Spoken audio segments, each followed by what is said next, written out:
നാട്ടുചികിത്സകളും പ്രാർത്ഥനകളുമായി ഒരു കുഞ്ഞിനു വേണ്ടി കാത്തിരുന്ന നാളുകൾ, കുടുംബത്തിൽ നിന്നും ബന്ധുക്കളിൽ നിന്നും കേട്ട കുത്തുവാക്കുകൾ, പ്രസവിക്കാത്ത സ്ത്രീയെന്ന് മുദ്രകുത്തി പലരും ശുഭകാര്യങ്ങളിൽ നിന്നുപോലും മാറ്റി നിർത്തി. വിവാഹം കഴിഞ്ഞ് മാസങ്ങൾ, വർഷങ്ങൾ.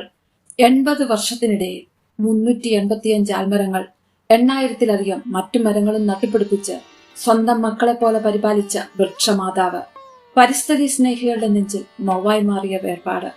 സാലുമരാധ തിക്കമ്മ. തിക്കമ്മയുടെ പച്ചയായ പാരമ്പര്യത്തിന്റെ അനശ്വരമായ ഓർമ്മകൾക്ക് തിളക്കമേറെയാണ്. 114 വർഷങ്ങൾ. അവരുടെ ജീവിതം ഒരു നൂറ്റാണ്ടിലധികം നീണ്ട പ്രകൃതി സംരക്ഷണത്തിന്റെ ജീവിത കഥയാണ്.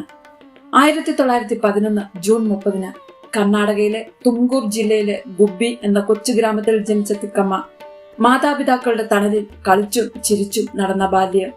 തൊട്ടടുത്ത ഗ്രാമമായ കൂളിക്കളിൽ നിന്നെത്തിയ ചിക്കയ്യയുമായി വിവാഹം. ആ ഗ്രാമത്തിലെ ക്വാറിയിൽ കല്ലുപൊട്ടിച്ചും ചുമടെടുത്തും തുടങ്ങിയ ജീവിതയാത്ര. വിവാഹം കഴിഞ്ഞ് മാസങ്ങൾ, വർഷങ്ങൾ.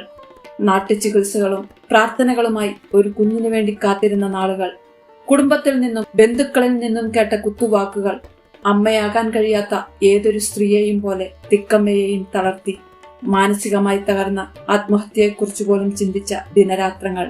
പ്രസവിക്കാത്ത സ്ത്രീയെന്ന് മുദ്രകുത്തി പലരും ശുഭകാര്യങ്ങളിൽ നിന്നുപോലും മാറ്റി നിർത്തി. കണ്ണീർ മാത്രമായ ദിനങ്ങൾ. ഒടുവിൽ കുട്ടികളില്ലാത്ത ദുഃഖം മറക്കാൻ ഇരുവരും ഒരു മാർഗം സ്വയം കണ്ടെത്തി. മരങ്ങൾ നടുക, മക്കളെന്ന് കരുതി പൊന്നുപോലെ പരിപാലിക്കുക. ചെറുപ്പം മുതൽ പച്ചനിറം ഇഷ്ടപ്പെട്ടിരുന്ന തിക്കമ്മ തന്നെയാണ് മരങ്ങൾ നട്ടുപിടിപ്പിക്കാമെന്ന ആശയം മുന്നോട്ട് വച്ചത്.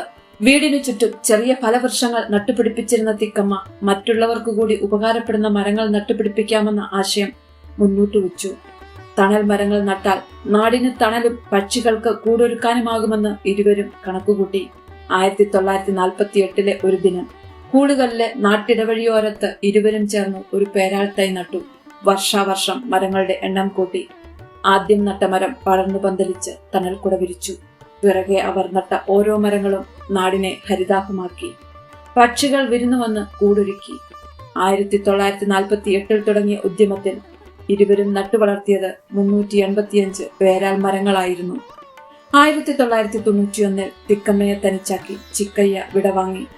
ദുഃഖം മറക്കാൻ തിക്കമ്മ മക്കളായ മരങ്ങളുടെ ചുവട്ടിൽ വന്നിരുന്നു. ചിക്കയ്യയുടെ മരണത്തോടെയാണ് ഇരുവരും നാടിന് തണൽക്കൂര വിരിച്ച നന്മ പുറംലോകമറിഞ്ഞത്. ചിക്കയ്യയുടെ ഓർമ്മകൾ ഊർജമാക്കി തിക്കമ്മ വീണ്ടും മരങ്ങൾ നട്ടു തുടങ്ങി. ചിക്കയ്യ പോയ ശേഷം 8000-ഓളം മരങ്ങളാണ് തിക്കമ്മ ഒറ്റയ്ക്ക് നട്ടുപിടിപ്പിച്ചത്. ഇതോടെ നാട്ടുകാർക്ക് തിക്കമ്മ വരിവരിയായി മരങ്ങൾ നട്ടവൾ എന്നർത്ഥം വരുന്ന സാലുമരത തിക്കമ്മയായി. കൂടുതൽ ആൽമരങ്ങൾ നട്ടതിനാൽ ചിലരവരെ ആൽമരത തിക്കമ്മ എന്നും വിളിക്കുന്നു. മരങ്ങൾ വളർന്നു പന്തലിച്ചതിൽ പിന്നെ കുട്ടികളില്ലാത്ത ദുഃഖം അറിഞ്ഞിട്ടില്ലെന്ന് തിക്കമ്മ ഓർമ്മിക്കുന്നു. തിക്കമ്മയുടെ അശ്രാന്ത പരിശ്രമം ദേശീയ അന്തർദേശീയ തലങ്ങളിൽ ശ്രദ്ധിക്കപ്പെട്ടു. 2019 ഇന്ത്യ ഗവൺമെന്റ് അവർക്ക് രാജ്യത്തെ 4ാമത്തെ പരമോന്നത സിവിലിയൻ ബഹുമതിയായ പത്മശ്രീ പുരസ്കാരം നൽകി ആദരിച്ചു. 100 വയസ്സ് കഴിഞ്ഞിട്ടും രാഷ്ട്രപതി ഭവനിൽ നേരിട്ടെത്തി പുരസ്കാരം ഏറ്റുവാങ്ങി തിക്കമ്മ. കർണാടക സർക്കാർ ക്യാബിനറ്റ് റാങ്കോടെ കർണാടകയുടെ പരിസ്ഥിതി അംബാസഡറാക്കി.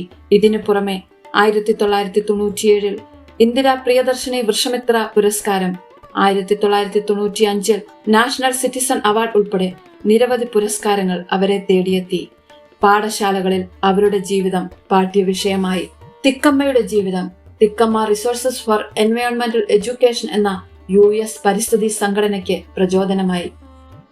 തേടിയെത്തിയ അംഗീകാരങ്ങൾ തിക്കമ്മയുടെ മഹത്വം മാത്രമല്ല പറയുന്നത്, പ്രകൃതിയോടുള്ള കടപ്പാട് വരും തലമുറയെ ഓർമ്മിപ്പിക്കുക കൂടിയാണ് ചെയ്യുന്നത്. മരണപ്പെടും മുമ്പ് തിക്കമ്മയുടെ ആഗ്രഹമായിരുന്നു കൂളുകളിൽ ചിക്കയുടെ പേരിൽ ഒരാശുപത്രി വേണം എന്നത്. ഭർത്താവും താനും ചേർന്നാണ് മരങ്ങൾ നട്ടത്. പക്ഷേ അദ്ദേഹം ജീവിച്ചിരുന്നപ്പോൾ ആരും അതറിഞ്ഞിരുന്നില്ല എന്നത് തിക്കമ്മയെ വേദനിപ്പിച്ചു. അദ്ദേഹം കൂടി ഓർമ്മിക്കപ്പെടാനാണ് അവർ ആശുപത്രിക്ക് തിക്കയ്യയുടെ പേര് നിർദ്ദേശിച്ചത്. അവസാന കാലത്ത് ഉമേഷ് BA എന്നൊരു യുവാവിനെ തിക്കമ്മ ദത്തെടുത്തു. അദ്ദേഹവും കുടുംബവുമാണ് വാർദ്ധക്യകാലത്ത് അവർക്ക് താങ്ങും തണലുമായത്. ഒരു സാധാരണ സ്ത്രീയിൽ നിന്ന് ലോകത്തിലെ ഏറ്റവും പ്രായം ചെന്ന പരിസ്ഥിതി പ്രവർത്തകരിൽ ഒരാളായി അവർ അറിയപ്പെട്ടു. അവർ നട്ടുപിടിപ്പിച്ച ഓരോ തൈകളും ഇന്ന് നമ്മുടെയെല്ലാം ശ്വാസമാണ്. ഒപ്പം വരാനിരിക്കുന്ന വലിയ തലമുറകൾക്കുള്ള സമ്മാനവുമാണ്. 2025 നവംബർ 14 114 വയസ്സിൽ ഈ മഹത് ജീവിതം അവസാനിക്കുമ്പോൾ ഓരോ മരച്ചിലകളും നമ്മോട് പറയുന്നത് പൈതൃകമെന്നത് പണമോ പദവിയോ അധികാരമോ ഒന്നുമല്ല, മറിച്ച് ആത്മാർത്ഥമായ സ്നേഹവും സമർപ്പണവും ഒപ്പം സഹജീവികളോടും മൃഗങ്ങളോടും പ്രകൃതിയോടും കാട്ടുന്ന കരുതലുമാണ്, കാരുണ്യവും അനുകമ്പയുമാണ്. സുഹൃത്തുക്കളെ, സാലുമരാത തിക്കമ്മ എന്ന വൃക്ഷമാതാവിന്റെ ജീവിത കഥ പറയുന്ന ഈ വീഡിയോ നിങ്ങൾക്കിഷ്ടമായെങ്കിൽ ദയവായി ലൈക്കും കമന്റും സബ്സ്ക്രൈബും ചെയ്യുക. എല്ലാവർക്കും നല്ലൊരു ദിനം ആശംസിക്കുന്നു. Thank you.